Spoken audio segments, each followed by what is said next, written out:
नमस्ते। आप सुन रहे हैं रूहानी रातें।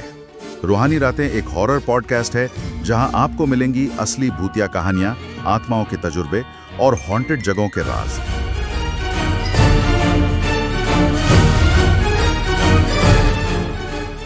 कहानी का पूरा आनंद लेने के लिए हेडफोन का उपयोग करें और बत्तियां बंद कर दें, क्योंकि ये वक्त है रूहानी रातों का।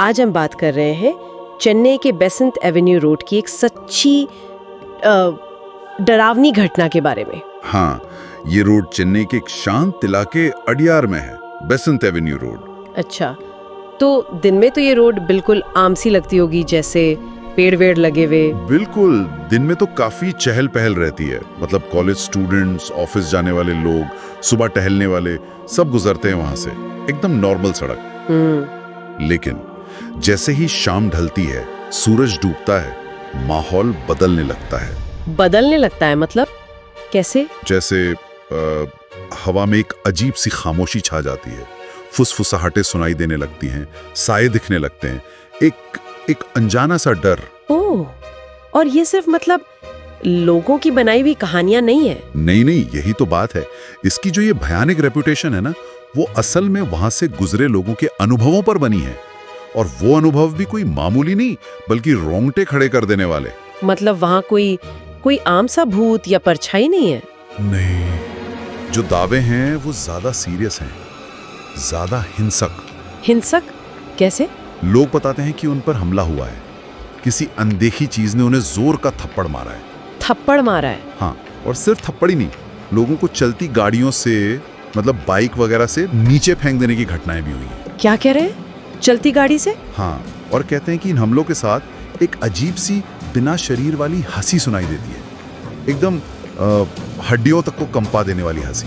बाप रे! और थप्पड़ इतना जोर का होता है कि लोग बेहोश तक हो गए हैं। कई लोगों ने ये रिपोर्ट किया है। और बाइक से गिरने वाली बात, वो कैसे? मतलब कोई एक्सीडेंट? नहीं, वही तो अजीब है। बाइक सवार बताते हैं कि वो नॉर्मल स्पीड पर चल रहे थे और अचानक उन्हें किसी ने धक्का देके नीचे गिरा दिया। कोई था नहीं आसपास। एक और बहुत परेशान करने वाली घटना है, जिसमें एक बच्चे को स्कूटर से नीचे फेंक दिया गया, बिना किसी वजह के, बिना किसी दिखने वाले बल के।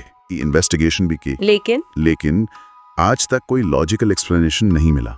कोई पकड़ा नहीं गया, कुछ समझ नहीं आया कि ये हो क्यों रहा है। तो फिर लोग क्या सोचते हैं? मतलब इसके पीछे की वजह क्या हो सकती? कोई कहानियां तो हैं, कई हैं। कुछ पुराने लोग बताते हैं कि ये एक नौजवान लड़के की आत्मा है। अच्छा। हाँ, कहते हैं उसकी मौत इसी सड़क पर हुई थी।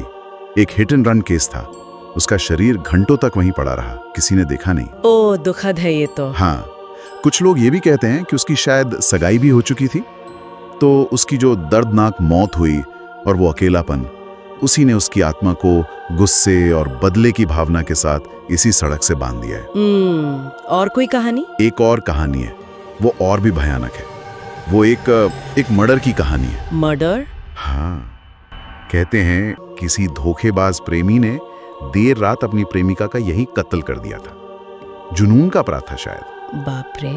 तो माना जाता है कि उस लड़की की आत्मा, जिसका गुस्सा कभी शांत नहीं हुआ, वो अंधेरा होने के बाद इस सड़क से गुजरने वाले किसी भी इंसान पर हमला कर देती है। ये तो बहुत ही डरावनी थ्योरीज हैं। और इन सीधे हमलों के अलावा भी कुछ अजीब होता है वहाँ? हाँ, होता है।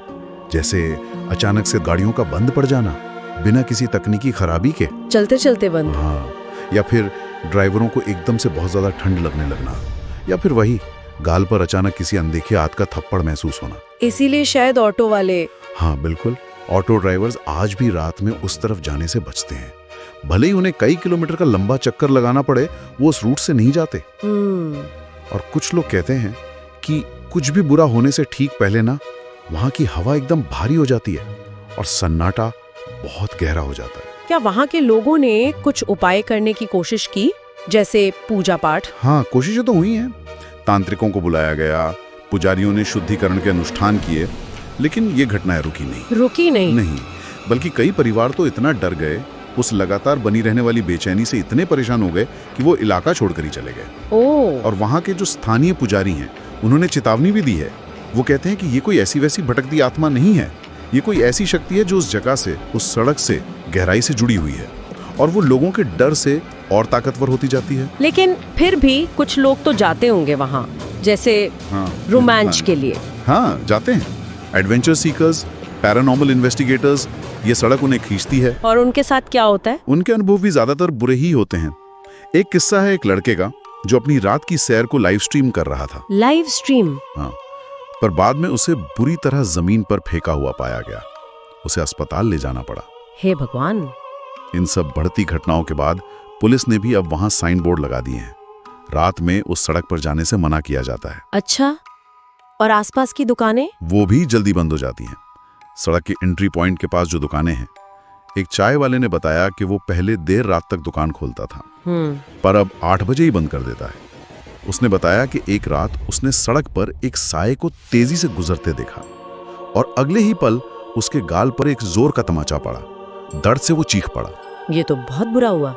और वो हंसी, उसका जिक्र लगभग हर कोई करता है जिसने वहां कुछ महसूस किया है। कैसी हंसी है वो? वो कोई नॉर्मल हंसी नहीं है, वो ताना मारने वाली, एकदम पागलपन भरी हंसी है और इतनी तेज कि सुनने वाले का खून जम जाए। डरावना है। कभी वो किसी मर्द की भारी आवाज में होती है तो कभी किसी औरत की तीखी चीख जैसी हंसी। क्या मतलब? एक से ज्यादा आत्माएं हो सकती हैं। एक पुराने रहने वाले का तो यही मानना है। वो कहते हैं कि उस सड़क पर शायद एक से ज्यादा आत्माओं का साया है, या शायद वो जगह ही अनसुलझी एनर्जी का एक केंद्र बन गई है। सच क्या है, कल्पना क्या है, ये कहना वाकई मुश्किल है। बिल्कुल। दिन में जो सड़क इतनी साधारण दिखती है, वही रात होते ही डर का एक जीता जागता मंजर बन जाती है। गाड़ियों के हेडलाइट्स का अचानक धीमा पड़ जाना, इंजन का बंद हो जाना। यहाँ एक बात तो साफ लगती है, इस सड़क पर जो भी है वो सिर्फ दिखना नहीं चाहता, वो महसूस किया जाना चाहता है। वो थप्पड़ और वो हंसी शायद उसी मौजूदगी का संकेत है। हाँ, शायद वो बताना चाहता है कि मैं यहाँ हूँ, ये कोई कहानी नहीं लगती। ये है बेसेंट एवेन्यू रोड, एक ऐसा रास्ता जहाँ शायद अतीत मरा नहीं है। वो थप्पड़ मारता है, वो फेंकता है, वो हंसता है, वो सताता है, और अगर ध्यान से सुने तो शायद वो पुकारता भी है।